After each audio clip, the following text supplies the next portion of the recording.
이는 한 아기가 우리에게 낳고 한 아들을 우리에게 주신 바 되었는데 그의 어깨에는 정사를 메었고 그의 이름은 기묘자라 모사라 전능하신 하나님이라 영존하시는 아버지라 평강의 왕이라 할 것입니다.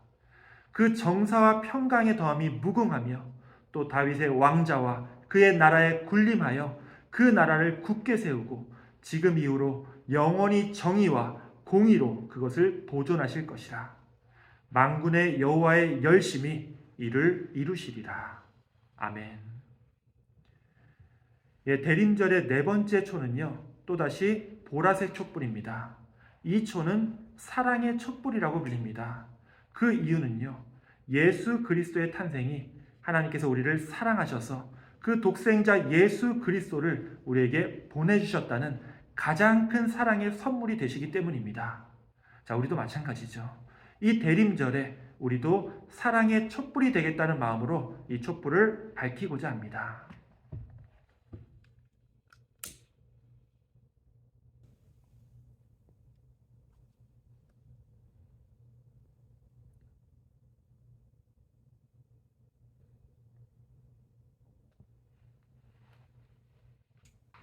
이 촛불을요, 주님의 사랑과 은총의 상징으로 밝힙니다.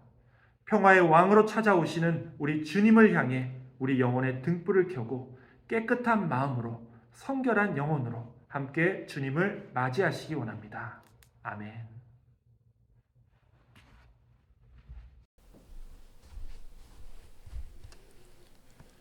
오늘은 2022년 12월 18일이고요. 이렇게 4개의 촛불을 밝히며 네 번째 대림절 예배를 우리가 함께 드리기 위해서 이 자리에 모였습니다. 이 자리에 오신 모든 분들 진심으로 환영하고 또한 축복합니다. 먼저 영상을 하나 보여드리겠습니다. 이 영상은 어느 골프대회 영상인데요. 선수들이 골프를 치기에 앞서서 오프닝으로 인공지능 로봇이 먼저 시범으로 공을 쳤습니다. 자, 어떻게 되는지 한번 보시죠. 골프 로봇 엘드릭이 자신을 소개한 뒤 티샷을 준비합니다. 호쾌한 샷이 끝나자 갤러리들이 웅성대기 시작하더니 곧이어 환호성이 터집니다.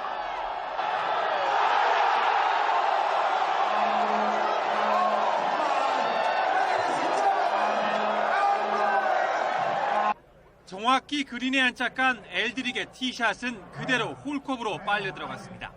골프 로봇의 거짓말 같은 홀인원입니다. 로봇의 홀인원이 나온 16번 홀은 97년 황제 우주가 홀인원을 기록한 곳입니다.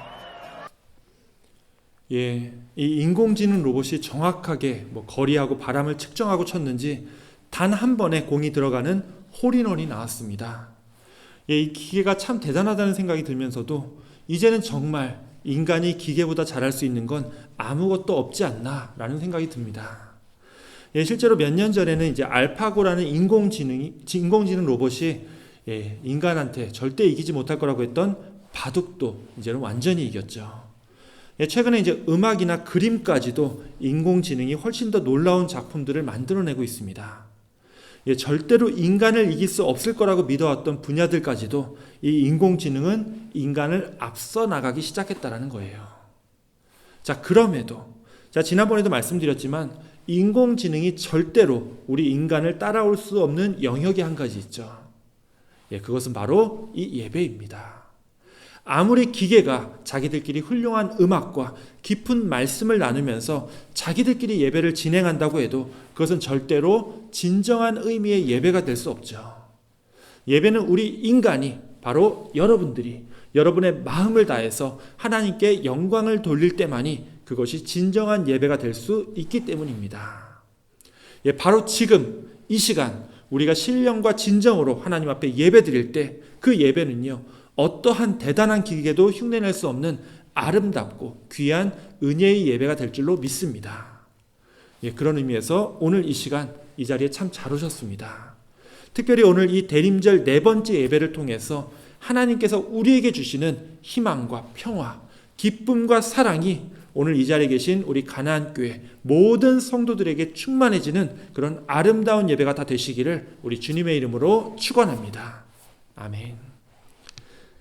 자, 이제 우리 함께 머리 숙여서 오늘 이 예배를 위해 기도하기 원합니다.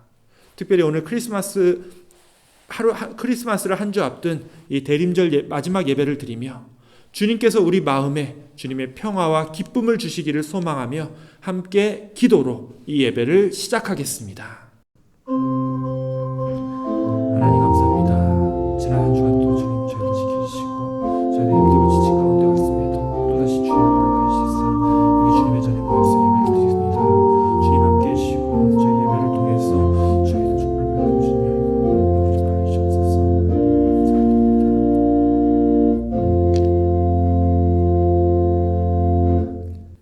하나님 감사합니다. 지난 한 주간 세상에서 또 때로는 힘들고 때로는 지친 그런 한 주를 보냈음에도 또다시 주의를 허락하여 주시고 이렇게 주님의 전에 모여서 예배를 드리게 하여 주시니 감사를 드립니다. 주님, 이 예배를 위해서 촛불을 밝히고 또 이 온라인으로 예배를 드리는 우리 귀한 주님의 자녀들 더욱 사랑하여 주옵시고 함께하여 주옵시고 그 마음과 그 심령 위에 주님께서 직접 안수하여 주시사 그 삶을 위로하여 주시옵소서. 어디에 있든 영육의 강건을 허락하여 주시고 온전히 주님의 자녀의 모습을 온전히 회복하는 그런 삶을 살아갈 수 있도록 주님께서 이 예배를 인도하여 주시옵소서. 오늘 예배의 모든 것을 주님께 맡기오며 우리 구주 예수 그리스도의 이름으로 기도하옵나이다. 아멘. 이제 다 함께 찬송가 120장 오 베들레헴 작은 꼴 함께 찬양하겠습니다.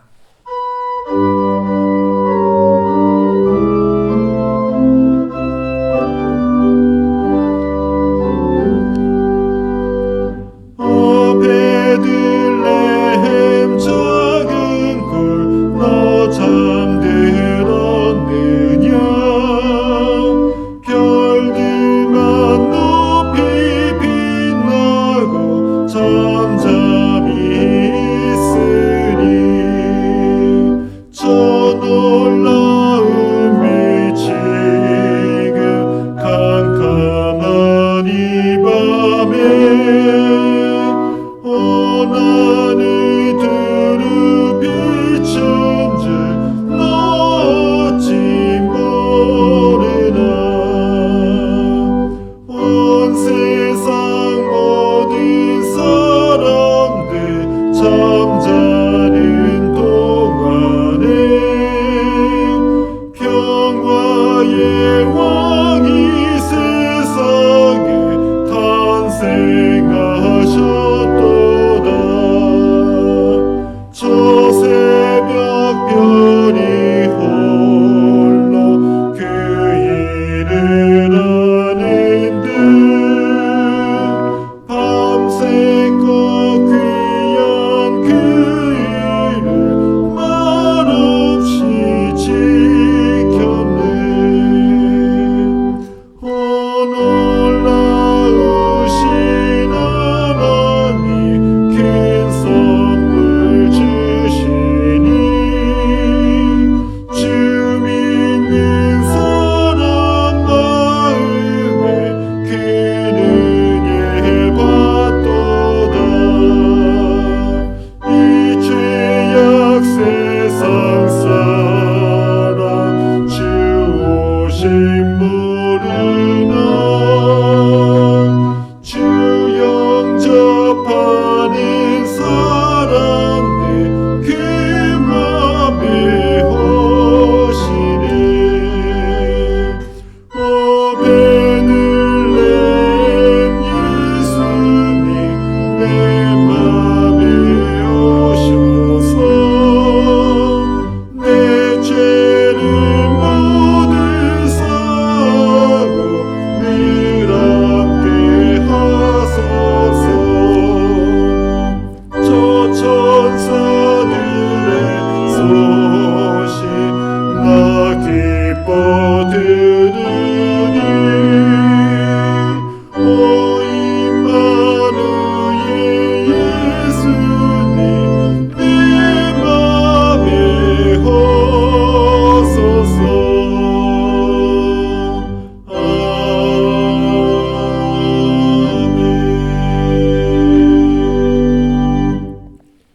아멘. 우리 함께 교동문 118번 네 번째 구주강림 교독문을 함께 교독하시겠습니다. 나는 시온의 의가 빛같이 예루살렘의 구원이 횃불같이 나타나도록 시온을 위하여 잠잠하지 아니하며 예루살렘을 위하여 쉬지 아니할 것인즉 이방 나라들이 내 공의를 뭇 왕이 다 내 영광을 볼 것이요 너는 여호와의 입으로 정하실 새 이름으로 일컬음이 될 것이며 너는 또 여호와의 손에 아름다운 관 내 하나님의 손에 왕관이 될 것이라. 원하건대 주는 하늘을 가르고 강림하시고 주 앞에서 산들이 진동하기를 불이 섭을 사르며 불이 물을 끓임 같게 하사 주의 원수들이 주의 이름을 알게 하시며 이방 나라들로 주 앞에서 떨게 하옵소서.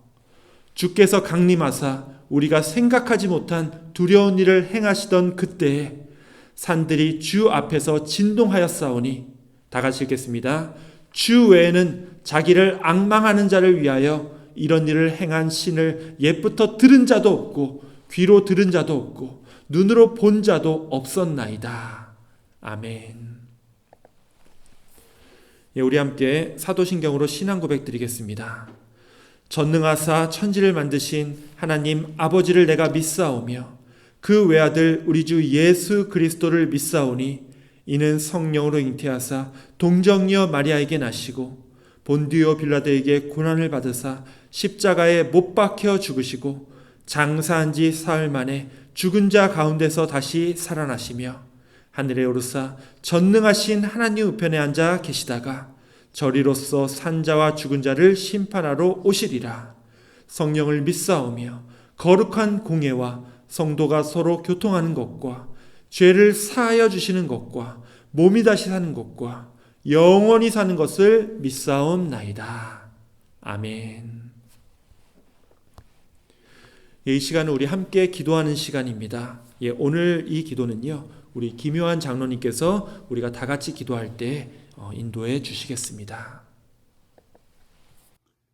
무서운 질병이 온 세상을 휩쓸고 있는 중에도 우리 가나안 재단에 속한 믿음의 권속들 무사히 지켜주셨음 감사합니다.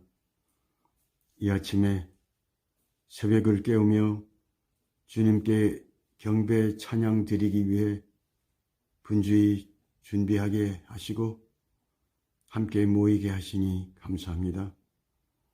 모쪼록 우리의 온 마음, 뜻, 정성 모두어 경건한 예배 드리게 하옵소서.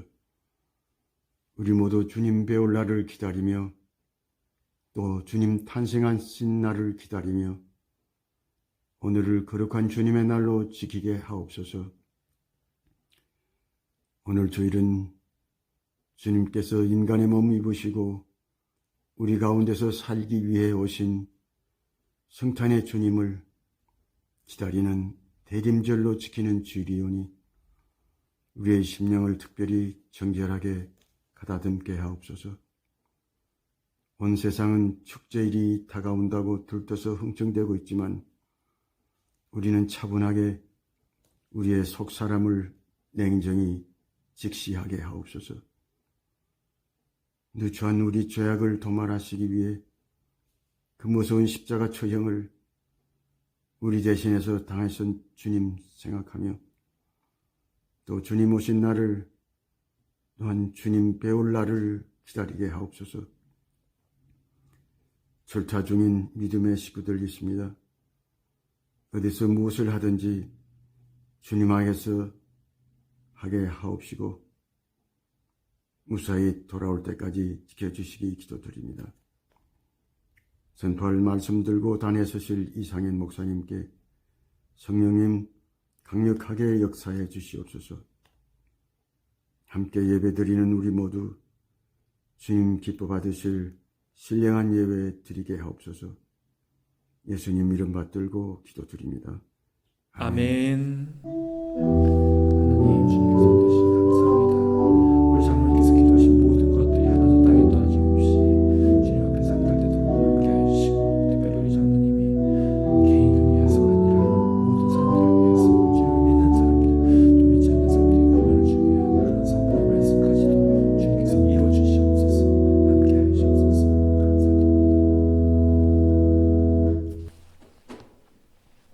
예, 장로님 기도 감사합니다. 오늘 말씀을 봉독하도록 하겠습니다. 오늘 우리에게 주시는 하나님의 말씀은 누가복음 3장 1절부터 6절까지의 말씀입니다. 예, 우리 화면을 통해 봉독할 때 함께 묵상하시기 원합니다.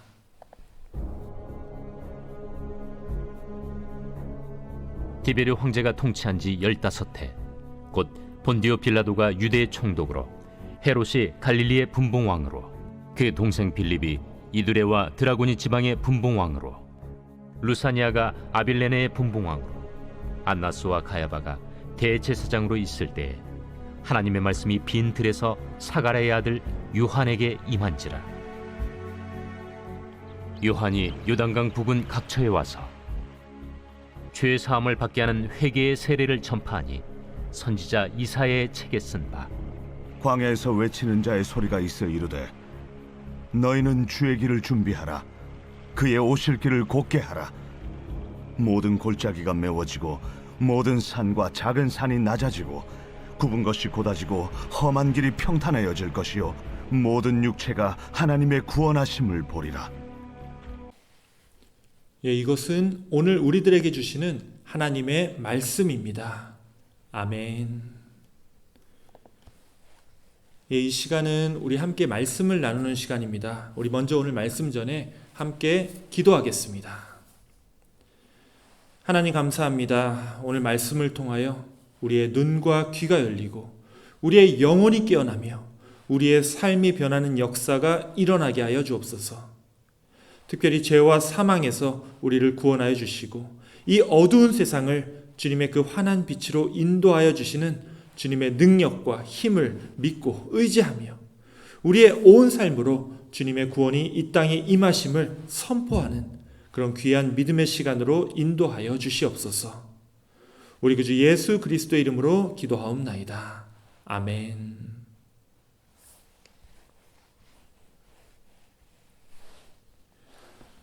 예, 오늘은 네 번째 대림절 주일입니다. 보통 우리 교회는요, 대림절을 지냄에 있어서 첫 번째부터 세 번째 주일까지는 잘 지키다가 네 번째 주일 자체는 그렇게까지 기념하진 않습니다. 예, 잘 기억 안 나실 수도 있으시겠지만 사실 우리가 대림절 예배로 이렇게 네 번째 예배를 드린 것은요, 제가 우리 가나안교회에 오고 나서 오늘이 처음입니다. 자, 왜 오늘이 처음이냐면요, 예, 올해는 유일하게 크리스마스가 주일에 있는 한 6, 7년에 한 번씩 돌아오는 굉장히 특별한 해이기 때문입니다. 작년 달력하고 비교해 보시면 더 확실히 알 수가 있는데요. 이게 지금 작년 달력입니다. 자, 보시면요, 이렇게 대림절 네 번째 주일인 19일이 크리스마스 전에 드리는 마지막 주일 예배였기 때문에 우리처럼 이 25일 당일에는 따로 예배를 드리지 않는 교회들은요, 항상 이 네 번째 대림절을 크리스마스 주일 예배로 드렸지 이 대림절 네 번째 주일 예배라고 따로 기념하진 않았다라는 겁니다. 자, 그런데 올해는요, 25일이 주일에 있기 때문에 자, 다음 주 한 주가 더 있죠. 예, 그래서 오늘 제 입장에서는 우리 가나안교회 와서는 처음으로 이 18일 날 대림절 네 번째 예배를 기념하며 드리고 있다라는 말씀입니다. 예, 우리가 대림절이 올 때마다 촛불을 켜면서 사랑, 기쁨, 그리고 또 오늘 같은 경우에는 이 평화의 촛불을 올리고 있지만 사실 대림절의 가장 큰 의미는요, 이 대림절이라는 말 그대로 기다림입니다. 자, 기다림이라는 것은 지금은 아니지만 이 기다림을 통해서 어느 정도 시간이 지나고 나면 지금보다 훨씬 더 나은 미래가 우리에게 다가온다는 뜻이죠. 예, 맞습니다. 우리가 뭐든 기다릴 수 있는 이유는요, 더 나은 미래를 얻기 위해서입니다. 자, 이건 우리 인간만 그런 게 아니죠. 이 강아지 키우신 분들은 아시겠지만 이 웬만한 강아지들은요, 음식을 먹을 때 음식을 눈앞에 놓고서 주인이 기다려 라고 얘기하면 아무리 당장 먹고 싶어도 이렇게 주인이 먹으라고 할 때까지 꾹 참고 기다립니다. 자, 이 강아지들이 왜 안 먹고 기다리는 거죠?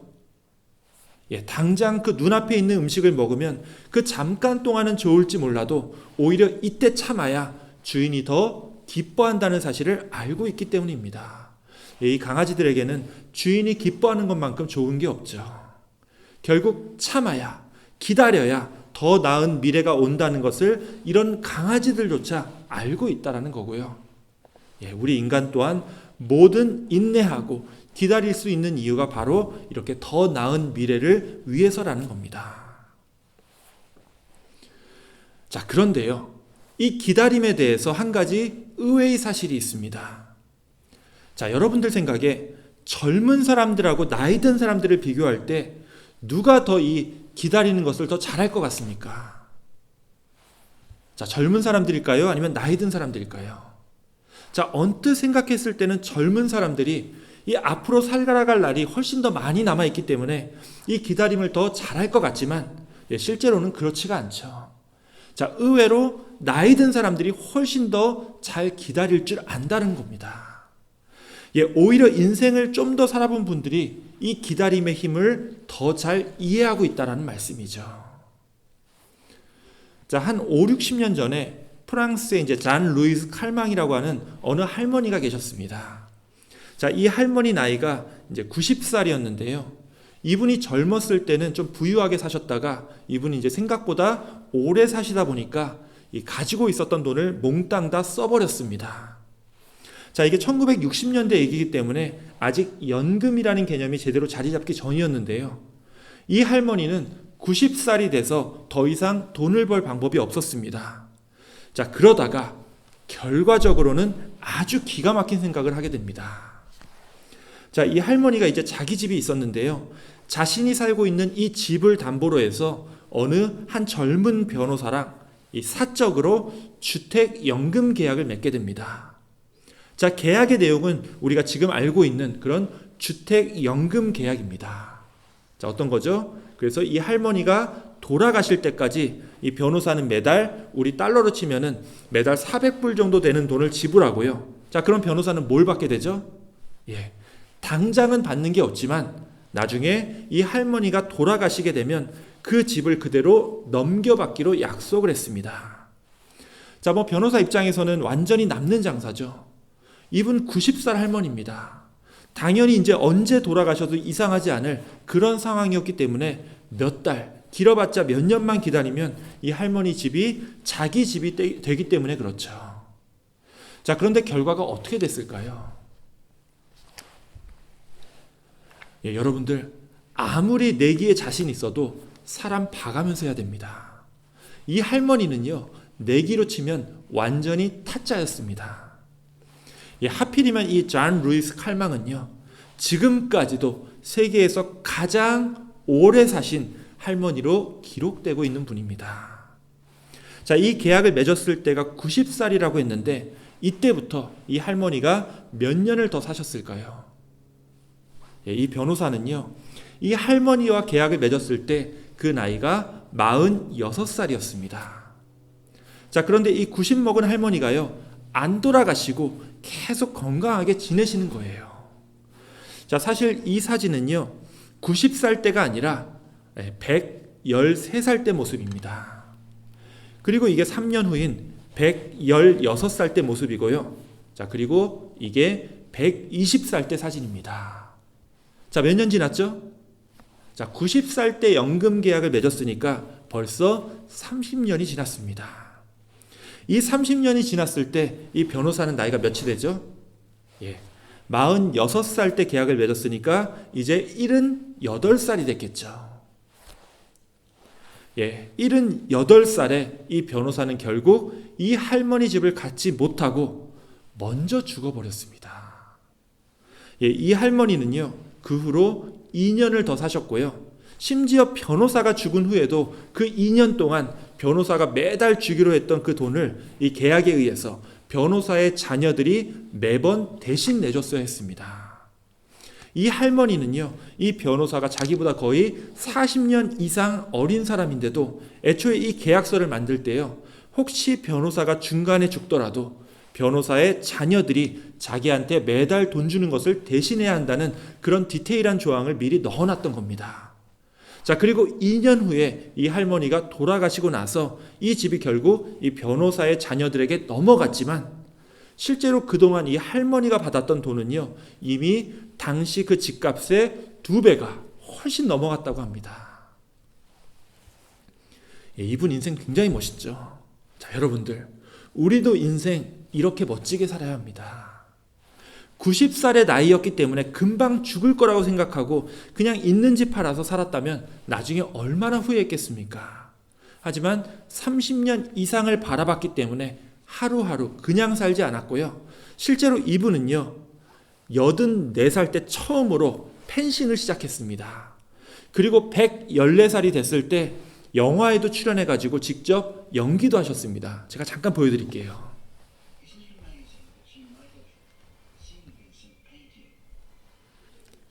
이게 실제로 이제 이 할머니가 겪었던 일인데요. 어렸을 때 이 빈센트 반 고흐를 만났다라는 그런 얘기, 그 영화 주제입니다.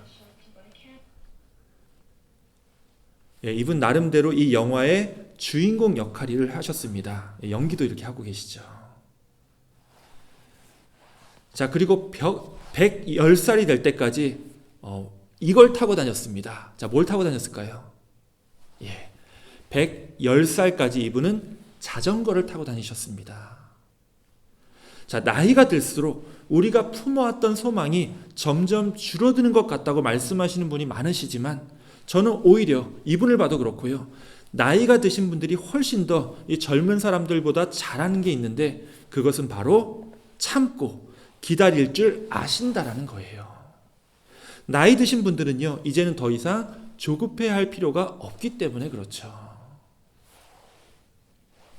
자, 젊은 사람들은요, 제대로 기다리지 못하고 막 조급해합니다. 그래서 뭐든 서두르다가 이를 오히려 그르치곤 하죠.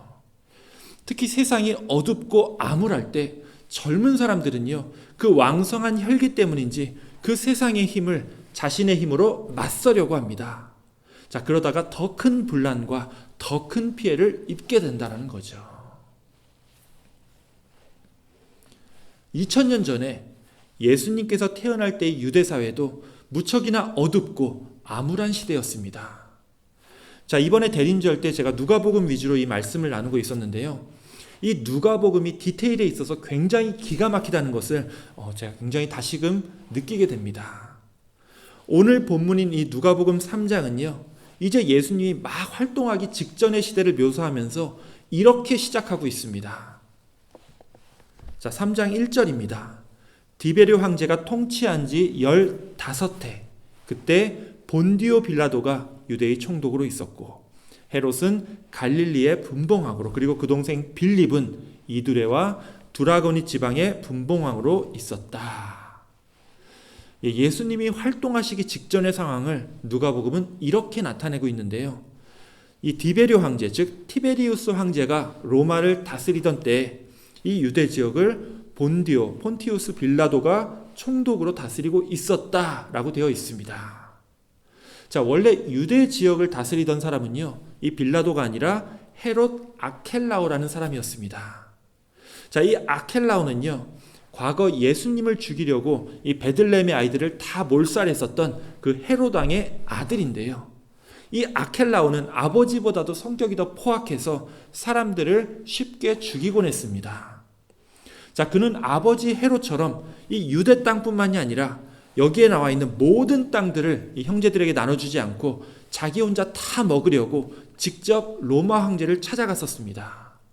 자, 이때가 6월절이었었는데요. 이때 예루살렘에 모여 있었던 백성들이 이 포악한 아켈레오가 왕이 되는 것을 반대하면서 봉기를 일으켰습니다.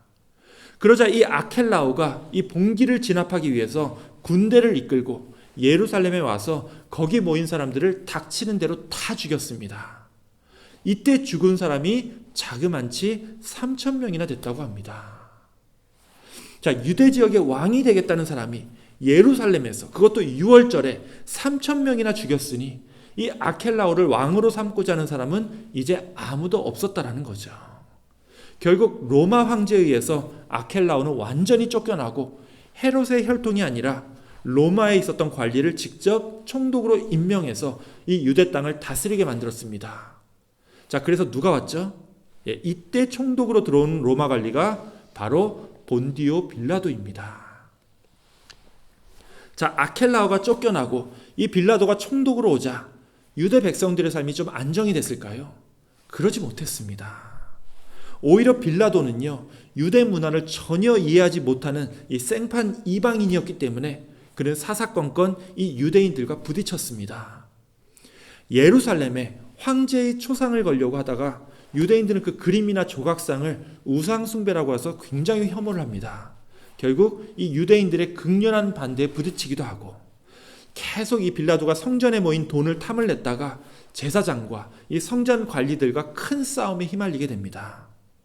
결국 빌라도는요, 자기의 업적을 늘리기 위해서 무리하게 공사를 진행했는데 이로 인해서 고통받았던 백성들이 또다시 봉기를 일으켰고, 다시 한 번 더 이 유대 백성들은 빌라도의 칼과 무력에 의해서 잔인하게 진압되었습니다. 자, 당시 유대 사회가 얼마나 잔인하고 냉혹했는지, 자, 어떤 분위기인지 아시겠죠? 이게 언제랑 비슷하냐 하면요, 나중에 예수님께서 이 사람들의 환호를 받으면서 예루살렘에 들어오셨을 때 제사장과 바리새인들이 왜 그렇게 긴장을 하고 왜 그렇게 예수님을 죽이려고 했는지, 자, 여러분들 그 이유를 대충 짐작하실 수 있으실 겁니다.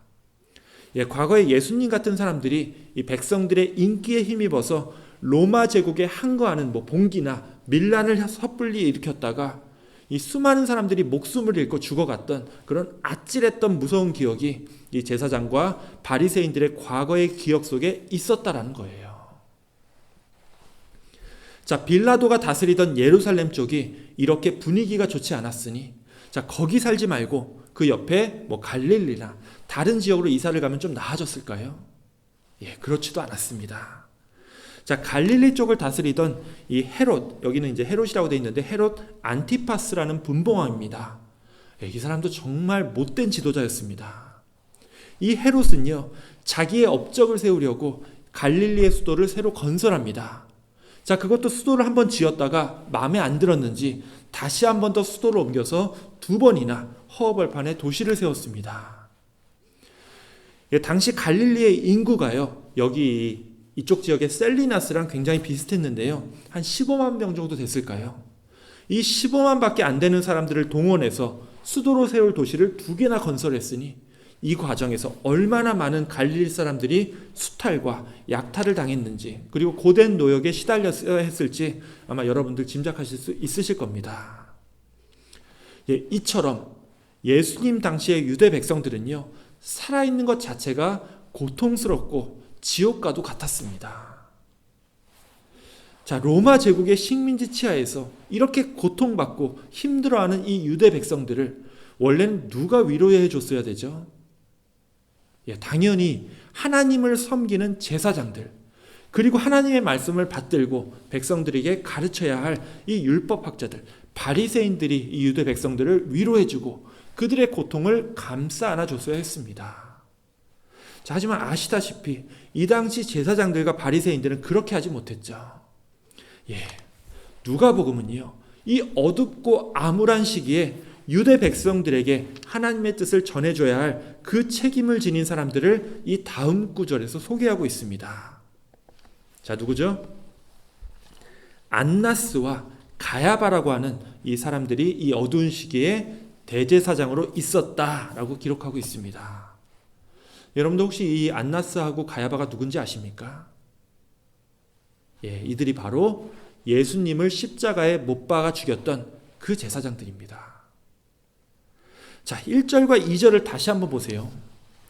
로마 제국이 다스리던 이 엄혹한 시대에 역사적으로 가장 못되고 가장 포악한 지도자들이 유대 땅을 다스리고 있었습니다. 자, 그나마 하나님의 뜻을 대변할 제사장들은요, 로마 제국 밑에서 자신들의 안위를 위해서 다른 죄 없는 사람들을 가차없이 죽이고자 했던 그런 이기적인 사람들이 이 최고 제사장 자리에 앉아 있었습니다. 자, 여러분들이 만약에 이 2000년 전에 유대 백성으로 살고 있었다면 여러분은 과연 여러분의 소망을 어디에 뒀겠습니까? 자, 이거 우리에게 먼 얘기가 아니죠.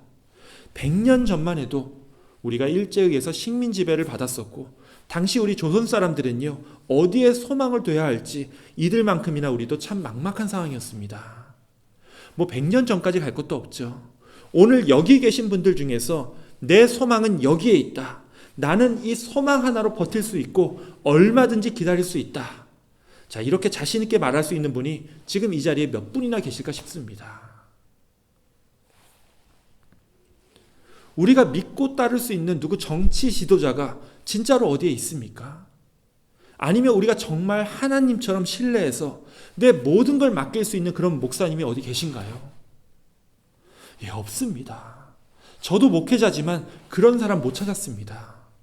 우리가 진정 믿고 따를 수 있는 우리의 소망이 될 수 있는 그런 사람을요, 도저히 찾기 힘든 그런 어둡고 암울한 시대에 우리 또한 살고 있다라는 거예요. 자, 그런데 오늘 이 누가복음 말씀을 보면요, 뭐 빌라도라든지 헤롯이라든지 안나스와 가야바와 같은 정말 소망이 보이지 않는 그런 사람들을 한참 소개하다가 이때 하나님의 말씀이 어딘가에 임했는데 전혀 의외의 곳에 임했다라고 성경은 증언하고 있습니다. 자, 하나님의 말씀이 어디에 임했다고요? 예, 안나스와 가야바가 대제사장으로 있을 때 하나님의 말씀이 빈들에서, 자, 빈들은 광야, 즉 사막을 가리키죠. 이 광야에서 사가랴의 아들 요한에게 하나님의 말씀이 임했다라고 전하고 있습니다. 자, 이 요한의 역할에 대해서 성경은 이렇게 얘기하고 있습니다. 모든 골짜기가 메워지고 모든 산들, 즉 볼록하게 솟아오른 곳은 낮아지고 골짜기와 같이 오목하게 패여있던 곳은 이 세례 요한으로 인해서 높아진다라는 겁니다. 자, 이게 무슨 말이죠? 모든 땅이 더 이상 울퉁불퉁하지 않고 완전히 평평해진다는 거예요. 이 다음에 오실 메시아, 즉 우리 주님께서 오실 길이 평탄해지도록 그 길을 미리 깎고 메워서 평평하게 미리 예비한다는 의미죠. 자, 산이 낮아지고 골짜기가 메워진다고 했습니다. 자, 이런 엄청난 역사는요, 애초에 우리 인간이 할 수 있는 일들이 아니죠. 이건 우리의 영역이 아니라 하나님의 영역입니다. 우리 인간이 할 수 있는 건요, 여기서 사실 한 가지밖에 없습니다. 하나님의 말씀을 믿고 뭐 한다고요? 기다리는 것뿐입니다. 아무리 내가 처해 있는 지금 이 상황이 어둡고 암울해 보여도 예전에 젊었을 때 내 혈기대로 살았을 때처럼 당장 마음에 안 드는 걸 뒤집고 엎어버리고 당장 뭘 바꾸려고 하고, 여러분들 젊었을 때 이거 다 해보셨잖아요. 자, 그때 뭐가 바뀌던가요? 그렇지 않았습니다. 내가 내 힘으로 이 세상을 내 마음대로 바꾸는 건요, 현실적으로 가능하지도 않고 오히려 그런 노력들이 내 가족들, 내 이웃들, 그리고 내 자신을 근본적으로 구원하지 못하더라는 거예요. 내 능력만으로는 골짜기를 메우고 이 높은 산을 낮출 수가 없다라는 거죠. 내 힘만으로는 내 자신도 못 바꾸는데 내가 어떻게 이 세상을 변화시킬 수 있겠습니까? 우리의 구원은요, 그리고 우리의 소망은 나에게 있는 게 아니죠. 우리 하나님께 있습니다. 자, 이 세례 요한도 마찬가지였습니다. 세례 요한이 보여준 건요, 내가 너희를 구원할 테니 나를 따라오너라, 이런 게 아니었죠. 세례 요한은요, 손가락으로 가리켰습니다. 자, 뭘 가리켰죠? 자, 이것이 오늘 마지막 구절입니다. 모든 육체가 하나님의 구원하심을 보리라. 감사하게도요, 우리는 이게 무슨 뜻인지 알고 있습니다. 우리는 하나님의 구원이 어떻게 이 땅에 왔는지 이미 알고 있는 사람들이기 때문입니다. 자, 이게 무슨 뜻이죠? 바로 예수 그리스도를 통해서 이 땅에 구원이 임했다라는 거예요. 자, 세례 요한이 가리킨 것은 자기 자신이 아니죠. 우리의 죄를 지시고 십자가로 걸어가신 예수님을 가리켰습니다. 자, 그래서 세례 요한은 예수님을 향해서 이렇게 외쳤던 거죠. 보라, 세상 죄를 지고 가는 하나님의 어린 양이로다. 예수님은요, 우리의 모든 죄를 지시고 우리를 위해 돌아가신 하나님의 어린 양입니다. 자, 거듭 말씀드리지만 내 자신은요, 이 세상을 변화시키기는커녕 내 자신조차도 바꿀 수가 없습니다. 나를 구원할 수 있는 것은 내 자신이 아니죠. 나를 위해 십자가를 지신 예수 그리스도만이 나를 죄와 사망에서 어디로 가죠? 생명으로 변화시킬 수 있습니다. 그리고 동시에 예수 그리스도만이 어둡고 암울한 이 세상을 환하게 빛으로 변화시킬 수 있다라는 거예요. 결국 우리가 할 수 있는 게 뭐라고요? 이것뿐입니다. 기다리는 것뿐입니다. 주님께서 나를 이미 구원해 주셨음을 믿고 이제는 그 주님께서 이 어둡고 캄캄한 세상을 밝히 구원해 주실 것을 믿고 기다리는 겁니다.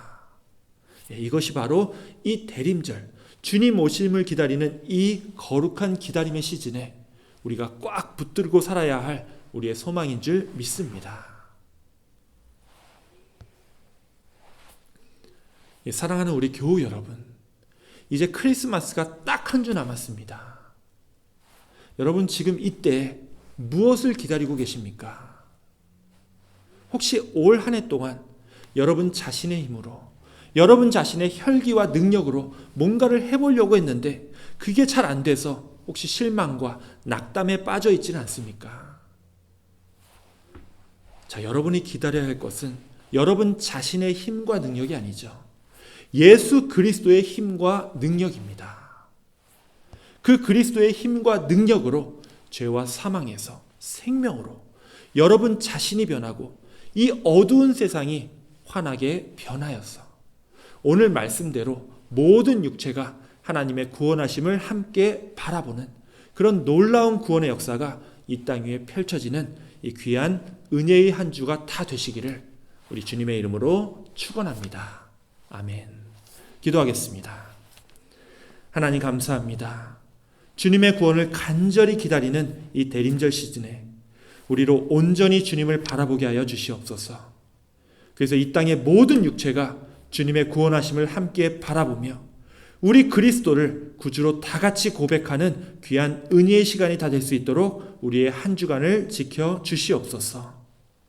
모든 소망이 우리 주님께 있음을 다시 한 번 더 고백하오며 우리를 구원하신 우리 구주 예수 그리스도의 이름으로 기도하옵나이다. 아멘. 이 시간은 우리 찬양의 시간입니다. 다 함께 찬송가 446장 함께 찬양하겠습니다.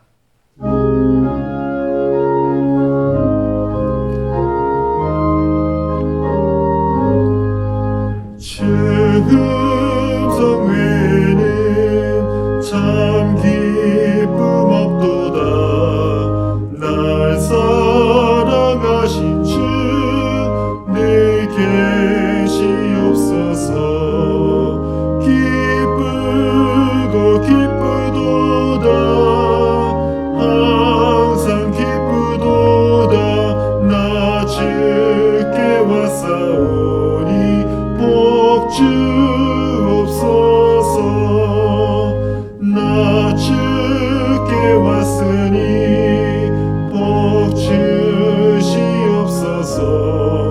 주 함께 계시면 큰 시험이 기래 기쁘고 기쁘도다. 항상 기쁘도다. 나 주께 왔사오니 복 주옵소서. 주 떠나가시면 내 생명 헛되네. 기쁘나 슬플 때 늘 계시옵소서. 기쁘고 기쁘도다. 항상 기쁘도다. 나 주께 왔사오니 복 주옵소서. 그 귀한 언약을 이루어 주시고 주 명령 따를 때 늘 계시옵소서. 기쁘고 기쁘도다. 항상 기쁘도다. 나 주께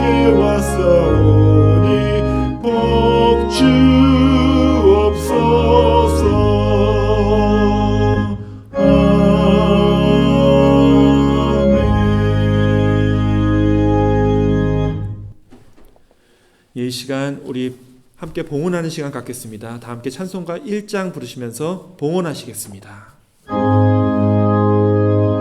만복의 근원 하나님 온 백성 찬송 드리고 천사여 찬송하세 찬송 성부 성자 성령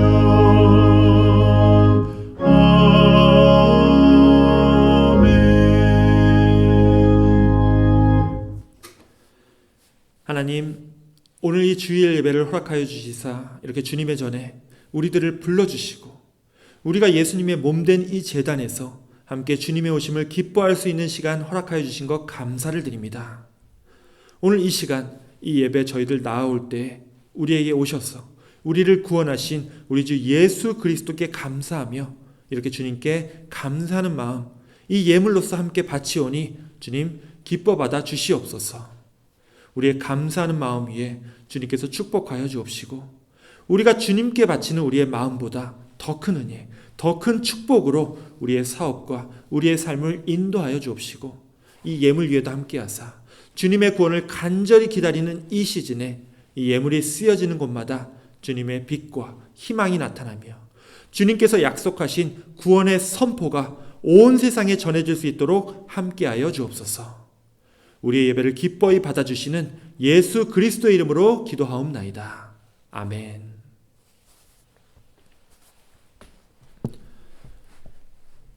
이 시간은 교회 소식 시간입니다.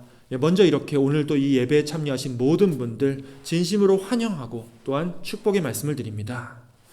이번 달 이제 연말이 되니까 모임들이 참 많습니다. 아마 여러분들 개인적인 모임도 많을 텐데요. 우리 교회에서 모임들도 많아졌습니다. 자, 그런데 이번 주에는요, 딱 한 가지밖에 없습니다. 그리고 중요한 모임입니다. 자, 우리가 크리스마스 칸타타를 따로 하지 않고 또 크리스마스 당일에는 그냥 주일 예배로만 드리기 때문에 이번 주 수요일인 21일에는요, 일단 오전 우리 성경 공부 모임이 없습니다. 자, 오전 성경 공부랑 저녁 예배 드리는 모든 분들이 다 함께 모여서 우리가 저녁 6시부터 식사를 시작하겠습니다. 자, 식사 먼저 하고요. 그리고 뭐 퀴즈 같은 거 풀면서 재밌는 게임 같은 것도 하고 그리고 우리가 크리스마스 관련된 이야기들 함께 나누고 또 캐롤도 부르는 즐거운 시간을 갖도록 하겠습니다. 특히 이제 우리가 어렸을 때 부르고서 한동안 안 불렀던 캐롤을요, 우리가 또 몰아서 함께 신나게 부를 예정이니까요. 오셔서 우리가 함께 모여서 주님 오신 그 크리스마스를 마음껏 축하하고 또 기뻐하시기 원합니다. 예, 그리고 이제 다음 주일 크리스마스가 지나면요, 연말로 넘어가는 마지막 한 주가 남습니다. 그때 이제 또 다른 행사들이 여러 개 있지만 이번 주에 있을 일이 아니기 때문에 제가 헛갈리지 않게 오늘은 이번 주 수요 행사만 말씀을 드렸습니다. 예, 자세한 사항을 미리 확인하고 싶으신 분들은 이 홈페이지에 올려놓은 이 주보를 참고해 주시기 원합니다. 예, 그리고 이제 코로나 바이러스가 완전히 사라지지 않고 계속 이 보합세에 있습니다. 예, 지금은 사실 이제 마스크도 많이 안 끼고 최대한 이 바이러스에 대해서 신경을 거의 안 쓰고 사는 분들이 많으신데요. 예, 뭐 그것도 좋습니다. 하지만 이 즐거운 시기에 혹여나 뭐 감기나 몸살이라도 걸려서 아프게 되면 정말 남들 다 즐거운데 이 나만 손해 보는 거니까요. 늘 건강 신경 쓰시고 이 추운 날씨에 몸 상하지 않도록 늘 노력하시기 원합니다. 뭐 그럼에도 예, 지금은 크리스마스 시즌입니다. 우리 주 예수님께서 우리에게 오심을 기뻐할 시간이 되었다라는 거죠.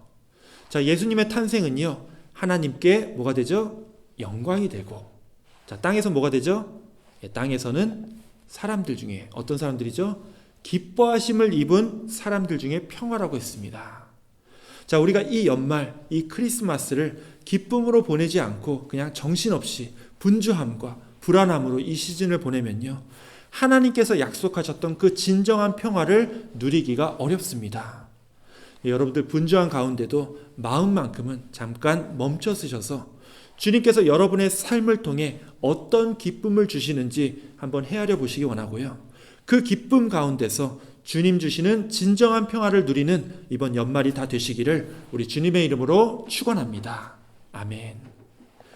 예, 그럼 마지막으로 우리 함께 찬송가 115장 함께 찬양하시고 기도로 모든 예배 순서를 마치겠습니다.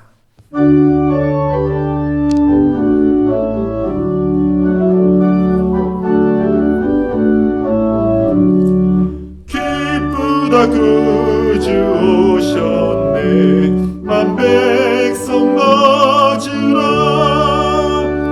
온 교회여 다 일어나 다 찬양하여라 다 찬양하여라 다 찬양하여라 구세주 탄생했으니 다 찬양하여라 이 세상의 만물들아 다 화답하여라 다 화답하여라 다 화답하여라 온 세상 죄를 사하려 주 예수 오셨네 죄와 슬픔 몰아내고 다 구원하시네 다 구원하시네 다 구원하시네 은혜와 진리 되신 주 다 주관하시니 만국 백성 구주 앞에 다 경배하여라 다 경배하여라 다 경배하여라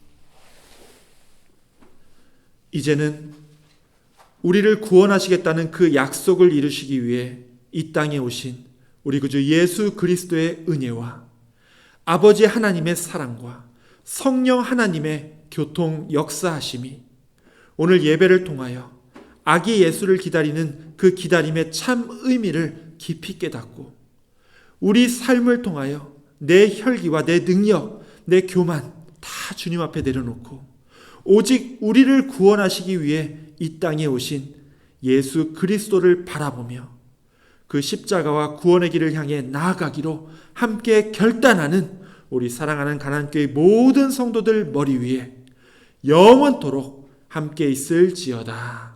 아멘.